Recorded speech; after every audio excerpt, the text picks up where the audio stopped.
Next వచ్చేసి JNTU Wanaparthy అండి. ఇది యాక్చువల్గా ఒక డిగ్రీ కాలేజీని అప్గ్రేడ్ చేసినట్టున్నారు. ఒక్కసారి చూద్దాం డిపార్ట్మెంట్స్ ఏమేమి ఉన్నాయనేది చూద్దాం.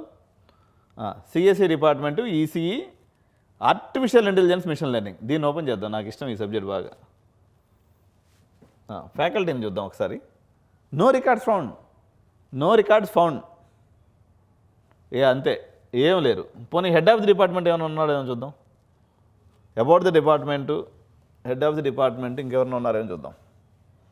సిఎస్సిలో ఎవరైనా ఉన్నారని చూద్దాం.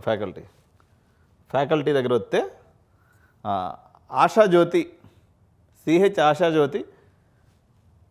ఇగో ఈ రామ్ నరేష్ యాదవ్. ఈయన ఏంటంటే ఎంతసేపటికి అన్ని కాలేజీలకు పోయి ఇన్స్పెక్షన్ చేసి అదే పనిలో ఉంటాడు తప్ప, నాకు తెలిసి ఈయన ఎప్పుడైనా సీట్లో ఉంటాడో లేదో నాకైతే డౌటే. రామ్ నరేష్ యాదవ్ అని ఆయన, ఈయన జేఎన్టీయూ హైదరాబాద్లో ఉన్నాడు. ఇప్పుడు ఇది ఏం కాలేజ్? ఇది జేఎన్టీయూ వనపర్తి కాలేజీకి ప్రిన్సిపల్ అయ్యాడు.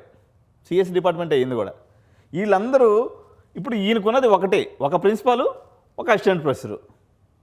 మరి వీళ్ళందరూ మళ్ళీ కాలేజీకి ఇన్స్పెక్షన్ చేయడానికి పోతానే ఉంటారు, ఇంకా సందు పోకుండా పోతారు. ఈ రామ్ నరేష్ యాదవ్ అని ఆయన అయితే అసలు కాలేజీల మీద కాలేజీలు ఇన్స్పెక్షన్ చేస్తుంటాడు. నన్ను కూడా ఇన్స్పెక్షన్ చేశాడు ఒకసారి ఈయన, భయంకరంగా చేశాడు. అబ్బో, సూపర్ క్యాండిడేట్ అసలు.